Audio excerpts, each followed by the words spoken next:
Hello दोस्तों, आपका स्वागत है अपने यूट्यूब चैनल पर। तो दोस्तों, आपका जो कल के दिन पेपर हुआ था उसका प्रॉपर एनालिसिस करेंगे। तो दोस्तों, आपके जो कल क्वेश्चन पूछे गए थे तो उन क्वेश्चंस का तथा साथ ही आपके और कैसे क्वेश्चन उससे रिलेटेड पूछे जा सकते हैं उन क्वेश्चंस का भी प्रॉपर एनालिसिस करेंगे और आपको एक्सपेक्टेड क्वेश्चंस जो आपके आने वाली शिफ्ट में पूछे जाएंगे तो उनका भी मैं आपको प्रॉपर सॉल्यूशन बताऊंगी।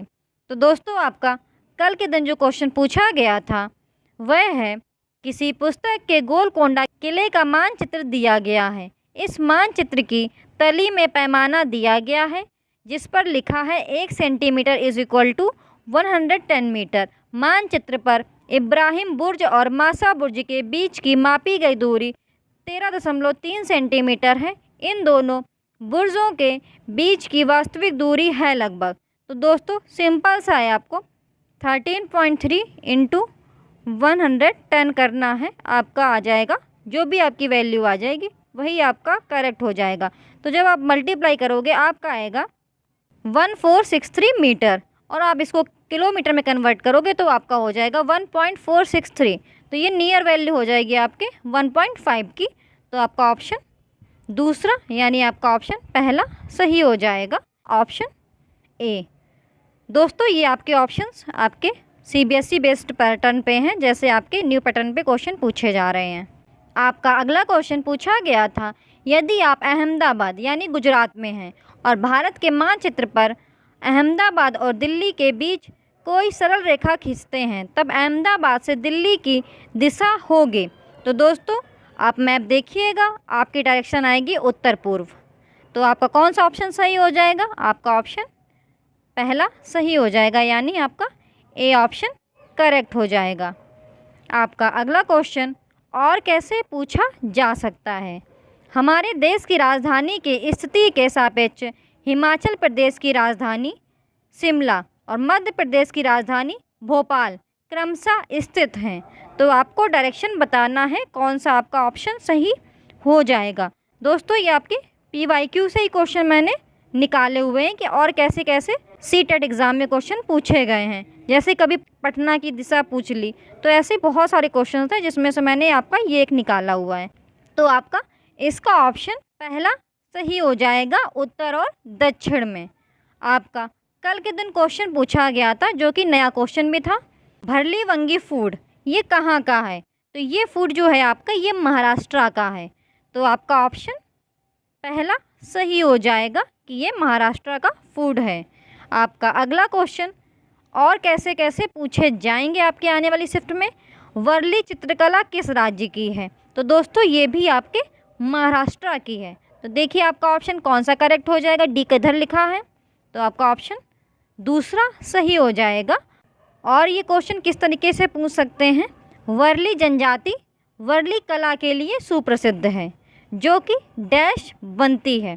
तो दोस्तों, ये जो आपकी चित्रकला है इसका ऑप्शन आपका तीसरा सही हो जाएगा, गाय के गोबर और मिट्टी से।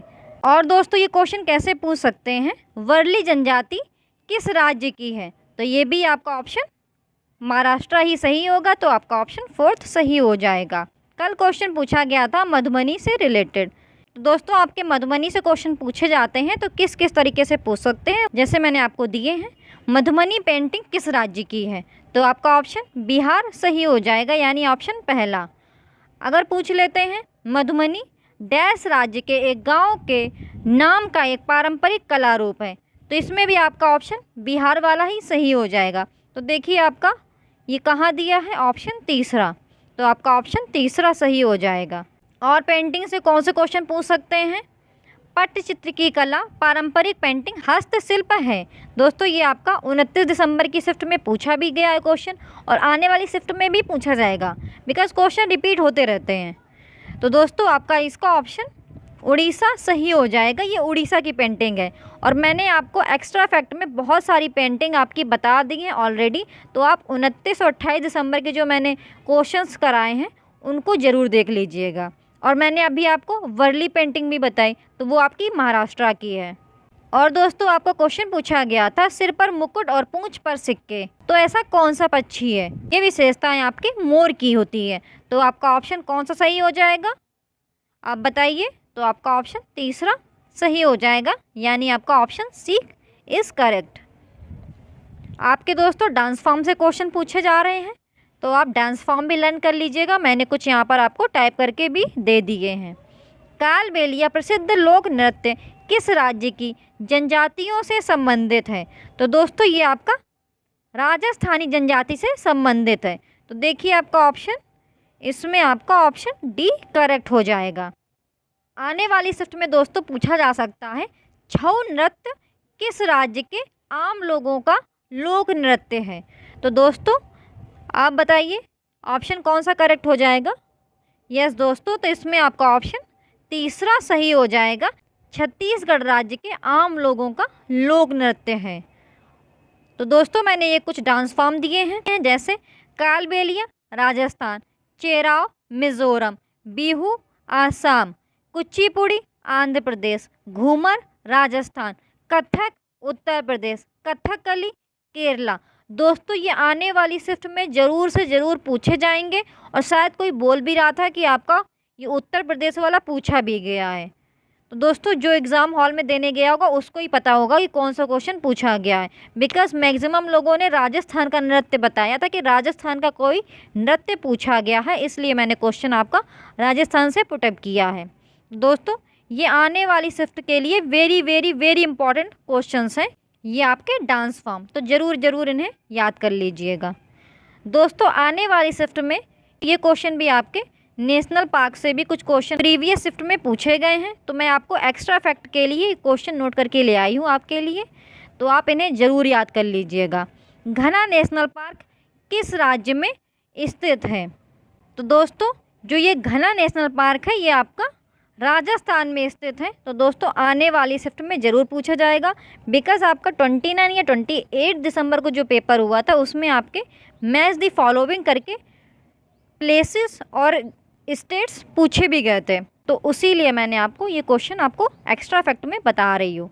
जिम कॉर्बेट राष्ट्रीय उद्यान किस राज्य में स्थित है? तो आपका ऑप्शन फोर्थ सही हो जाएगा, उत्तराखंड।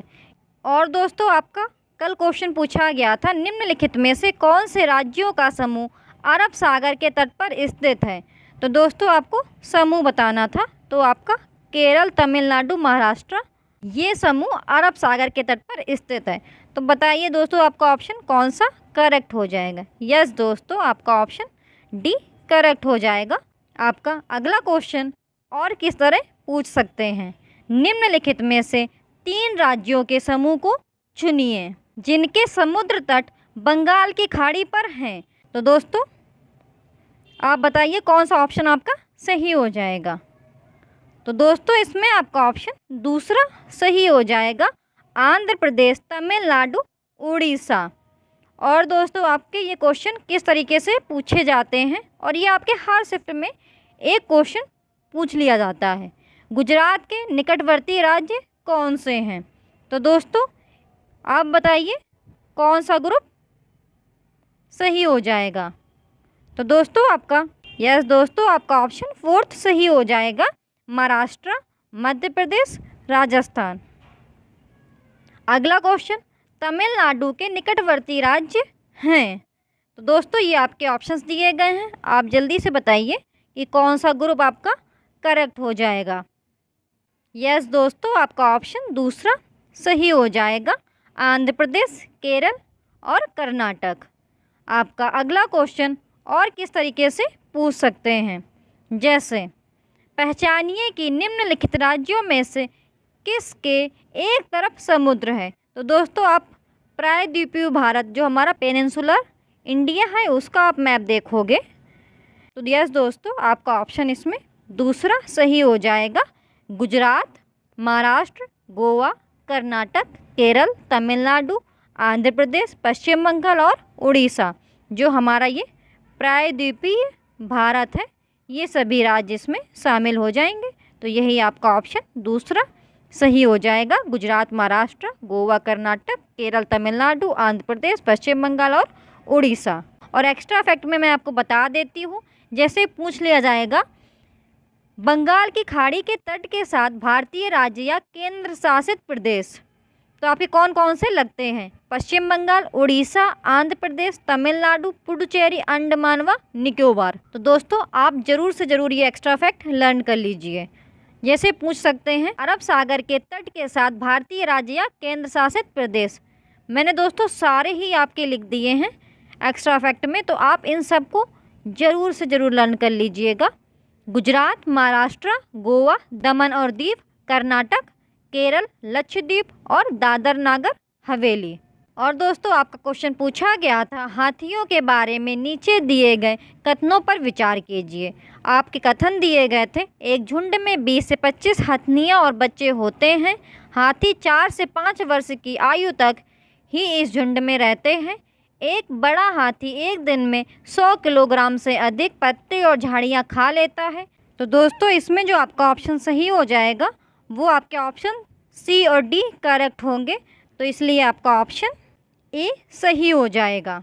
दोस्तों ये मैंने हाथी की विशेषताएं लिख दी हैं। दोस्तों आपके हाथी की विशेषताओं से बहुत सारे क्वेश्चन बन जाते हैं कि जैसे एक 3 महीने का बच्चा करीब कितना होता है, ऐसे भी आपके क्वेश्चन पूछे जाते हैं। तो उसका वजन आपका 200 केजी यानी 2 क्विंटल होता है। तो दोस्तों ये सारी विशेषताएं हैं। हाथी पृथ्वी पर मौजूद सबसे बड़ा स्तनपायी है। झुंड मात्र सत्ता का पालन करता यानी सबसे बड़ी मादा हाथी झुंड की मुखिया बन जाती है। एक झुंड में 10 से 12 मादा हाथी होते हैं। तो दोस्तों ये बहुत सारी विशेषताएं हैं। और दोस्तों आपके प्रीवियस शिफ्ट में ये क्वेश्चन पूछे भी गए हैं। जैसे ये 3 महीने के हाथी का वजन 200 किलो होता है यानी 2 क्विंटल। आराम 2 से 3 घंटे ही सोते हैं। तो दोस्तों ये सारी विशेषताएं आप याद कर लीजिएगा। आपका दोस्तों कल क्वेश्चन पूछा गया था माउंट एवरेस्ट की चोटी की ऊंचाई है। तो दोस्तों ये आपके 8,848 मीटर है और पॉइंट दशमलव में भी कुछ वैल्यू है, यानी आपका ऑप्शन सी सही हो जाएगा दूसरा। बट ये एग्जैक्ट वैल्यू आपकी 8,848.86 मीटर है। दोस्तों कुछ एक्स्ट्रा फैक्ट, बछेंद्री पाल एक भारतीय पर्वतारोही हैं जो 1984 में माउंट एवरेस्ट की चोटी पर पहुंचने वाली पहली भारतीय महिला बनी। तो दोस्तों आपके ये क्वेश्चन और किस तरीके से पूछे जा सकते हैं, जैसे माउंट एवरेस्ट के विषय में निम्नलिखित कथनों पर विचार कीजिए और आपको सही कथन बताना है। यह हमारे देश का भाग है। इसकी चोटी की ऊंचाई 8,848.86 मीटर है। बछेंद्री पाल इस पर्वत की चोटी पर कदम रखने वाली भारत की पहली महिला बन गई। इस पर्वत की चोटी पर हमारे देश का राष्ट्रीय ध्वज सर्वप्रथम 23 मई 1994 की दोपहर को फहराया गया था। और आपको इसमें सही विकल्प बताना है। तो आपका इसका ऑप्शन जो सही हो जाएगा वह हो जाएगा दूसरा। बी और सी कथन आपके सही हैं। दोस्तों ये विशेषताएं भी आपके पूछ ली जाती हैं, इसलिए आप ज़रूर ये फैक्ट लर्न कर लीजिएगा। और ये क्वेश्चन किस तरीके से पूछा गया है आपके प्रीवियस ईयर क्वेश्चन पेपर में, तो वो भी आप देख लीजिए। थीम यात्रा में बछेंद्री पाल के पर्वतारोहण के अनुभवों के वर्णन को सम्मिलित किया गया है। इन्हें सम्मिलित करने के क्या कारण हो सकते हैं? यह अध्याय लिंग रूढ़िवादिता के प्रति चुनौती है। यह अध्याय पर्वतों की ऊंची चोटियों को मापने यानी पहुंचने में आई चुनौतियों का वर्णन करता है। यह अध्याय सामूहिक कार्य के महत्व की व्याख्या करता है। यह अध्याय एक अनुकरणीय आदर्श को प्रस्तुत करता है। तो आपको बताना है आपका ऑप्शन कौन सा सही है इसमें। तो आपका ऑप्शन पहला सही हो जाएगा ए, बी, सी, डी, यानी आपके जो सभी आपके कथन दिए गए हैं वो सभी आपके सही हैं आपका। और इस तरीके से क्वेश्चन कौन कौन से पूछे जा सकते हैं, जैसे कल्पना चावला एक भारतीय मूल की अमेरिकी अंतरिक्ष यात्री का निधन अंतरिक्ष यान में किस वर्ष में हुआ था? तो दोस्तों आपका इसका ऑप्शन फोर्थ सही हो जाएगा 2003 में। दोस्तों आपका क्वेश्चन एक ये भी पूछा जा सकता है कर्णम मल्लेश्वरी से। दोस्तों ये आपकी वेट लिफ्टर हैं, तो आप ये भी एक्स्ट्रा फैक्ट में लर्न कर लीजिए कर्णम मल्लेश्वरी का। ठीक है दोस्तों, आपका अगला क्वेश्चन पूछा गया था, मिज़ोरम की आधिकारिक भाषा क्या है? तो दोस्तों मिज़ोरम की आधिकारिक भाषा आपकी मीज़ो लैंग्वेज है, मीज़ो। तो आपका ऑप्शन डी सही हो जाएगा। दोस्तों ये आपके न्यू पैटर्न के आधार पर ऑप्शंस दिए हैं मैंने, कि आपके इसी तरह से सीबीएसई आपके क्वेश्चंस पूछ रहा है। चेराव डांस के बारे में, तो दोस्तों ये भी आपका मिज़ोरम का है, यानी आपका ऑप्शन डी करेक्ट हो जाएगा। चींटियों के पैर कितने होते हैं? ये आपका क्वेश्चन पूछा गया था। चींटियों के पैर 6 होते हैं, यानी आपका ऑप्शन पहला सही हो जाएगा। दोस्तों कल क्वेश्चन पूछा गया था नवीकरणीय ईंधन और अनवीकरणीय ईंधन के बारे में कुछ था, तो वो तो आपके ऑप्शंस पे डिपेंड करेगा, तो आप उन्हें भी याद कर लीजिएगा कि ये कौन से ईंधन होते हैं। और दोस्तों मैच दी फॉलोइंग करके आपके कुछ क्वेश्चन जगह और वह कौन से मकान वहाँ पे बनते हैं उससे भी पूछे गए थे। तो मैंने एक क्वेश्चन आपको यहाँ टाइप करके दे दिया है, नीचे दिए गए किस राज्य के गांवों में अधिकांश घर मजबूत बांस के खंभों पर जमीन से लगभग 3 से 3.5 मीटर ऊंचे बने पाए जाते हैं? इन घरों की छतें ढालू और फर्श और दीवारें लकड़ी की बनी होती हैं। तो दोस्तों ऐसे घर आपके आसाम में होते हैं। तो आपका ऑप्शन बताइए कौन सा सही हो जाएगा? यस दोस्तों आपका ऑप्शन ए सही हो जाएगा। दोस्तों इससे आधारित आपके और भी क्वेश्चन पूछे जाते हैं। तो दोस्तों मैंने यहाँ पर कुछ आपके विभिन्न स्थानों के घरों का विवरण दिया है, इन्हें आप ज़रूर से ज़रूर याद कर लीजिएगा। जैसे मनाली एक पहाड़ी इलाका है, यहाँ भारी बारिश होती है और बर्फ़बारी भी होती है। मकान पत्थर या लकड़ी के बने होते हैं जिनकी छतें तिरछी होती हैं। राजस्थान में, तो दोस्तों ये आपके पूछा भी गया है, मे भी 29 दिसंबर की शिफ्ट में। राजस्थान में वर्षा बहुत कम होती है, घर मिट्टी के बने होते हैं, घरों की दीवारें काफ़ी मोटी होती हैं, इन दीवारों पर मिट्टी का लेपन किया जाता है, छतें कटीली झाड़ियों से बनी होती हैं। तो दोस्तों आप ये विशेषताएं ज़रूर से ज़रूर याद कर लीजिएगा, बिकॉज़ आपके ये घर पूछे जाते हैं और आपको मैच द फॉलोइंग बताना होता है कौन सा घर कौन से प्लेस पर बनाया जाता है। दोस्तों मैं कुछ क्वेश्चन आपको और भी बता देती हूँ, जैसे पश्मीना ऊन किस जानवर से मिलती है? तो दोस्तों ये आपके बकरी से मिलती है। तो दोस्तों ये शायद क्वेश्चन आपका पूछा भी गया था प्रीवियस शिफ्ट में, जो कि मैंने यहाँ पे टाइप करना भूल गई हूँ, तो मैं आपको एक्स्ट्रा फैक्ट में बता देती हूँ। तो दोस्तों आपको वीडियो कैसा लगा कमेंट सेक्शन में ज़रूर बताइएगा। दोस्तों मैंने बहुत सारे आपको क्वेश्चन एक्स्ट्रा फैक्ट में बता दिए हैं। तो दोस्तों आप इस YouTube चैनल को सब्सक्राइब जरूर कर लीजिएगा, आपको इस YouTube चैनल पर ऐसे ही वीडियोस मिलते रहेंगे। Thank you for watching the video अच्छा लगा हो तो ज़रूर लाइक कर दीजिएगा और चैनल को सब्सक्राइब जरूर कर दीजिएगा, और हो सके तो एक दोस्त को भी शेयर कर दीजिएगा। दोस्तों आपके ये सभी क्वेश्चन मैंने खुद PYQ में करवाए हैं। ये जो भी क्वेश्चन हैं दोस्तों ये सेम टू सेम मैंने आपके PYQ में कराए हुए हैं। तो दोस्तों आप PYQ की प्रैक्टिस बहुत अच्छे तरीके से कर लीजिएगा। दोस्तों मैं डेली ही वीडियोस अपलोड करती हूँ मोस्ट एक्सपेक्टेड क्वेश्चन करके, तो आप ज़रूर से ज़रूर देख लीजिएगा। Thank you for watching the videos. Please channel को सब्सक्राइब जरूर कर लीजिए। और मैंने इस यूट्यूब चैनल पर PYQ के ऑलमोस्ट सभी शिफ्टों के क्वेश्चंस के सॉल्यूशंस मैंने प्रॉपर आपके लिए अपलोड कर दिए हैं, तो आप चैनल को ज़रूर से ज़रूर विजिट कीजिए, प्रॉपर प्लेलिस्ट चेक कीजिएगा और डे बाय डे सभी के सॉल्यूशन आपको मिल जाएंगे। हेलो दोस्तों आपका स्वागत है अपने यूट्यूब चैनल पर। तो दोस्तों आपका जो 9 जनवरी को सीटेट का पेपर हुआ था उसमें जो आपके हिंदी और इंग्लिश के क्वेश्चंस पूछे गए थे, तो उनमें जो मुझे पेडागोजी क्वेश्चन मिले हैं उनका आज हम प्रॉपर एनालिसिस करेंगे कि आपके कैसे क्वेश्चंस पूछे गए थे। जो आपके पैसेज पूछे जाते हैं उनके जवाब तो आप वहीं दे दोगे, तो जो मुझे मिले हैं कि आपके इस तरह पेडागोजी क्वेश्चन पूछे गए थे तो मैं उनके ही सॉल्यूशंस आपको करा रही हूँ। तो दोस्तों आपका पहला क्वेश्चन पूछा गया था, what is meant by reading skills on the basis of national curriculum framework 2005? तो आपका इसका ऑप्शन तीसरा सही हो जाएगा, रीडिंग विथ अंडरस्टैंडिंग। आपका अगला क्वेश्चन पूछा गया था, अकॉर्डिंग टू जीन पियाजे a language develops from dash to dash speech. तो आपका इसका ऑप्शन तीसरा सही हो जाएगा, ईगोसेंट्रिक टू सोशलाइज्ड। आपका अगला क्वेश्चन पूछा गया था, Stephen Krashen theory of second language acquisition consist of. तो आपका इसका ऑप्शन दूसरा सही हो जाएगा, नेचुरल ऑर्डर हाइपोथेसिस।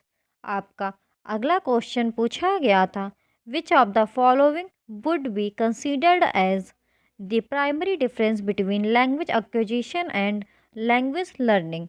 तो आपका इसका ऑप्शन दूसरा सही हो जाएगा, लेवल ऑफ एक्सपोजर टू। दोस्तों ये वही क्वेश्चन है जो मुझे मिले हैं कि इस तरह आपके पूछे गए हैं पेडागोजी में क्वेश्चंस। अगर दोस्तों आपको ये वीडियो अच्छा लगे तो इस यूट्यूब चैनल को सब्सक्राइब जरूर कीजिएगा और वीडियो को लाइक भी ज़रूर कर दीजिएगा। इस यूट्यूब चैनल पर आपको डेली जो पेपर हो रहे हैं उनके एनालिसिस आपको मिलते रहते हैं, तो आप इस यूट्यूब चैनल को सब्सक्राइब जरूर कर लीजिएगा। आपका अगला क्वेश्चन पूछा गया था, writing skills can be best enhance through. तो आपका इसका ऑप्शन फोर्थ सही हो जाएगा, preparing drafts after brainstorming and editing further. आपका अगला क्वेश्चन पूछा गया था, the focus of communicative language teaching is mostly on.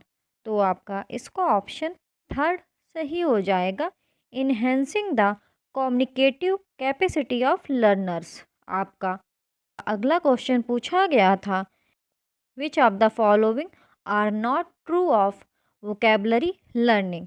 तो आपका इसका ऑप्शन फर्स्ट सही हो जाएगा, विच मीन्स आपका जो ट्रू नहीं है वो आपका सी पॉइंट है, बाकी आपके ए बी और डी आपके करेक्ट हैं। आपका अगला क्वेश्चन पूछा गया था, dyslexia is associated with dash disorder. तो आपका ऑप्शन पहला सही हो जाएगा, रीडिंग। आपका अगला क्वेश्चन पूछा गया था, which of the following describe Krashen natural order hypothesis.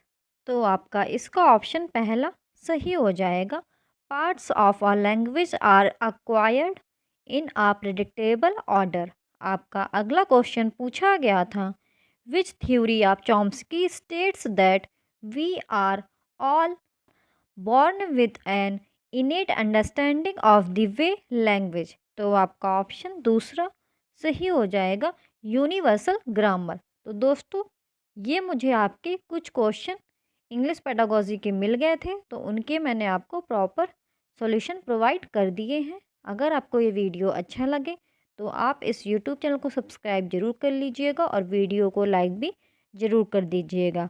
और आपको आगे भी सभी शिफ्टों के सॉल्यूशंस आपको ऐसे ही इस यूट्यूब चैनल पर मिलते रहेंगे।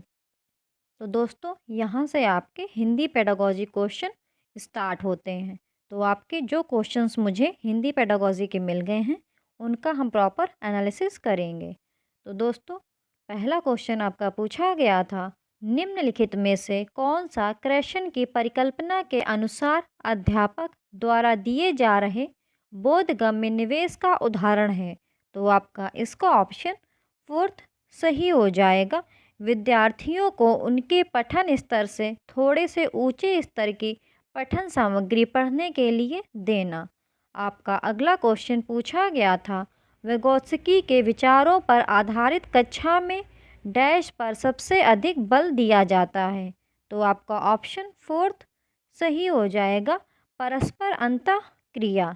आपका अगला क्वेश्चन पूछा गया था, एक शिक्षार्थी विशिष्ट बारीकियों को सुनती है, सजाती है और शब्द क्रम के नमूनों को पहचानती है, वह श्रवण हेतु कौन सी युक्ति अपना रही है।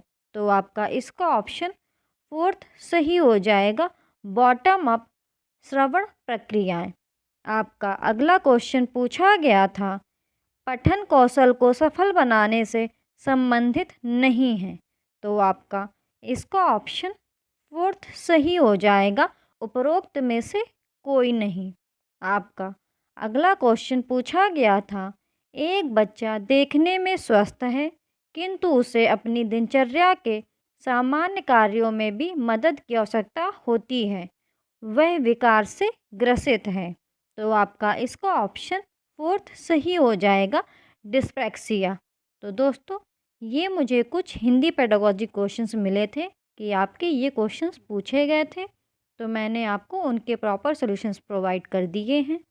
दोस्तों, अगर आपको ये वीडियो अच्छा लगे तो इस यूट्यूब चैनल को सब्सक्राइब ज़रूर कीजिएगा और वीडियो को लाइक भी ज़रूर कर दीजिएगा। आपको इस यूट्यूब चैनल पर ऐसे ही वीडियोस आपको मिलते रहेंगे, तो आप इस यूट्यूब चैनल को सब्सक्राइब ज़रूर कर लीजिए। Thank you for watching the videos. Hello दोस्तों, आपका स्वागत है अपनी यूट्यूब चैनल पर। तो दोस्तों, जो आपका 9 जनवरी को पेपर हुआ था सीटेट 2022-23 का, उसका आज हम प्रॉपर एनालिसिस करेंगे। तो दोस्तों, जो मुझे क्वेश्चंस पहले मिल गए थे उनका मैंने पहले सॉल्यूशन आपको प्रोवाइड कर दिया है, और जो मुझे अब क्वेश्चंस मिले हैं मैं उनका आपको प्रॉपर सॉल्यूशन प्रोवाइड कर रही हूँ। तो दोस्तों, ये आपके सीडीपी के कुछ क्वेश्चंस हैं जो मुझे मिले हैं कि ऐसे आपके पूछे गए हैं। तो दोस्तों, आपका पहला क्वेश्चन पूछा गया था, vygotsky के सामाजिक रचनावादी सिद्धांत के अनुसार छात्रों के आकलन के लिए निम्नलिखित में से कौन सी विधि उपयुक्त है। तो दोस्तों, इसका ऑप्शन आपका फोर्थ सही हो जाएगा, सहयोगात्मक परियोजनाएं। आपका अगला क्वेश्चन पूछा गया था, FLN उपलब्धि के लिए NEP 2020 द्वारा सुझाई गई एक नई नीति है। तो दोस्तों, आप बताइए इसका कौन सा ऑप्शन सही होगा। यस दोस्तों, इसका ऑप्शन तीसरा सही हो जाएगा, एक राष्ट्रीय पुस्तक संवर्धन नीति। दोस्तों, एक्स्ट्रा फैक्ट के लिए आपको मैंने FLN का फुल फॉर्म दे दिया है। आगे आपकी शिफ्ट में पूछा भी जा सकता है, क्योंकि कल की शिफ्ट में आपका निपुण का फुल फॉर्म भी पूछा गया था, तो आपका ये भी फुल फॉर्म पूछा जा सकता है, फाउंडेशनल लिटरेसी एंड न्यूमरेसी। आपका अगला क्वेश्चन अभिकथन और रीजन वाला पूछा गया था। तो आपका अभिकथन दिया गया था, पियाजे के अनुसार 4 वर्ष की आयु का बच्चा अपने संज्ञानात्मक दृष्टिकोण से अपनी प्राथमिक भाषा सीखता है। कारण दिया गया था, भाषा बिना वातावरण के केवल संज्ञान के द्वारा ही सीखी जा सकती है। तो दोस्तों, आप बताएं इसका कौन सा ऑप्शन सही हो जाएगा। यस दोस्तों, आप इसका पहला ऑप्शन सही हो जाएगा। ए और आर दोनों सत्य हैं और आर ए की सही व्याख्या करता है। आपका अगला क्वेश्चन पूछा गया था, सर्व आत्मवाद यह विश्वास है कि जो कुछ भी मौजूद है उसमें किसी प्रकार की चेतना है। निम्नलिखित में से क्या विकास के पूर्व परिचालन स्तर पर बच्चों में सर्व आत्मवाद के विचार का वर्णन नहीं करता। तो दोस्तों, पूछा गया है वर्णन नहीं करता, तो आपका इसका ऑप्शन दूसरा सही हो जाएगा, फैंसी ड्रेस प्रतियोगिता के लिए एक बच्चा फायरमैन के रूप में तैयार होता है। आपका अगला क्वेश्चन पूछा गया था, राष्ट्रीय शिक्षा नीति NEP 2020 क्या प्रस्तावित करती है। विद्यालय की पाठचर्या की विषय वस्तु में कटौती, विद्यालय की पाठचर्या के लचीलेपन में वृद्धि, रटंत अधिगम को महत्व देना, विवेचनात्मक चिंतन को महत्व देना। तो दोस्तों, इसका ऑप्शन आपका तीसरा सही हो जाएगा, फर्स्ट, सेकंड और फोर्थ, यानी रटंत अधिगम को महत्व नहीं देता, रोट लर्निंग को महत्व नहीं देता है। आपका अगला क्वेश्चन पूछा गया था, सजा के डर से प्रीता अपने माता पिता और शिक्षकों की बात मानती है। कोलवर्ग के सिद्धांत के अनुसार वह डैश से संबंधित है। तो आपका इसका ऑप्शन पहला सही हो जाएगा, पूर्व पारंपरिक नैतिकता। आपका अगला क्वेश्चन पूछा गया था, NCF 2005 निम्नलिखित में से किस अन्य पाठचर्या क्षेत्र पर ध्यान आकर्षित करता है। कला और विरासत शिल्प, योग और शारीरिक शिक्षा, शांति शिक्षा, स्वास्थ्य शिक्षा। तो दोस्तों, आपका इसका ऑप्शन फोर्थ सही हो जाएगा, A, B, C और D, यानी सभी पर। आपका अगला क्वेश्चन पूछा गया था, लक्ष्य प्राप्त करने के लिए शिक्षार्थी किस शिक्षण पद्धति में व्यावहारिक रूप से कार्य करता है। तो दोस्तों, आपका इसका ऑप्शन फोर्थ सही हो जाएगा, व्यवहारिक विधि। दोस्तों, अगर आपको ये वीडियो अच्छा लगे तो इस YouTube चैनल को सब्सक्राइब ज़रूर कीजिएगा और वीडियो को लाइक भी ज़रूर कर दीजिएगा।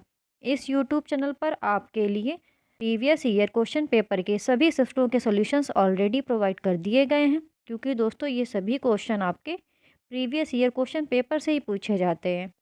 तो दोस्तों आप पीवाईक्यू की प्रैक्टिस ज़रूर से ज़रूर कर लीजिएगा, और वीडियो अच्छा लगे तो लाइक भी ज़रूर कर दीजिएगा। आपका अगला क्वेश्चन पूछा गया था, vygotsky डैश डैश और डैश पर केंद्रित है।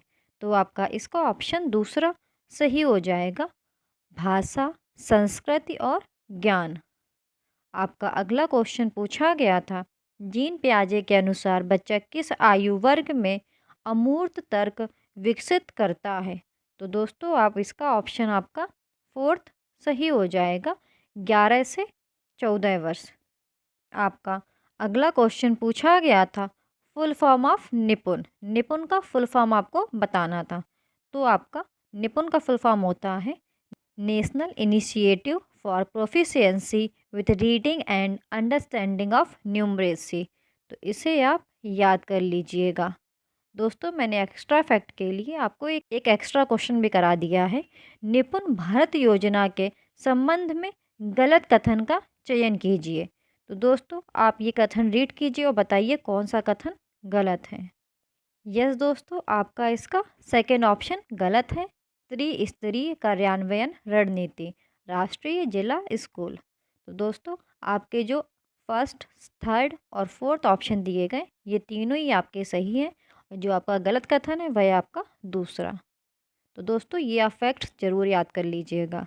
आपका अगला क्वेश्चन पूछा गया था, निम्नलिखित में से कौन सी बाल केंद्रित आकलन की विशेषता नहीं है। तो इसमें आपका ऑप्शन फोर्थ सही हो जाएगा, सेकंड और थर्ड दोनों। आपका अगला क्वेश्चन पूछा गया था, डिसलेक्सिया ग्रसित बच्चों की पहचान किस प्रकार की जा सकती है।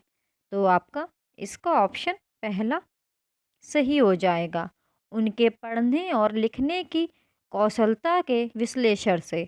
आपका अगला क्वेश्चन पूछा गया था, निम्नलिखित में से कौन सी प्रगतिशील शिक्षा की विशेषताएं हैं। तो दोस्तों आपका इसका ऑप्शन तीसरा सही हो जाएगा, जीवन पर्यंत अधिगम और सामाजिक कौशल पर जोर देना।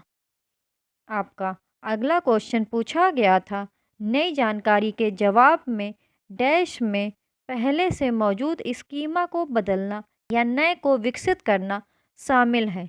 तो आपका इसका ऑप्शन तीसरा सही हो जाएगा, समायोजन। तो दोस्तों मुझे जितने क्वेश्चन मिले थे कि आपके इस तरह क्वेश्चन पूछे गए हैं या पूछे जा रहे हैं, उनका मैंने आपको प्रॉपर सोल्यूशन प्रोवाइड कर दिया है। तो दोस्तों अगर आपको ये वीडियो अच्छा लगे तो चैनल को सब्सक्राइब ज़रूर कीजिएगा और वीडियो को लाइक भी ज़रूर कर दीजिएगा। आपको इस यूट्यूब चैनल पर ऐसे ही वीडियोस मिलते रहेंगे, तो इस यूट्यूब चैनल को सब्सक्राइब ज़रूर कर लीजिएगा। Thank you for watching the videos.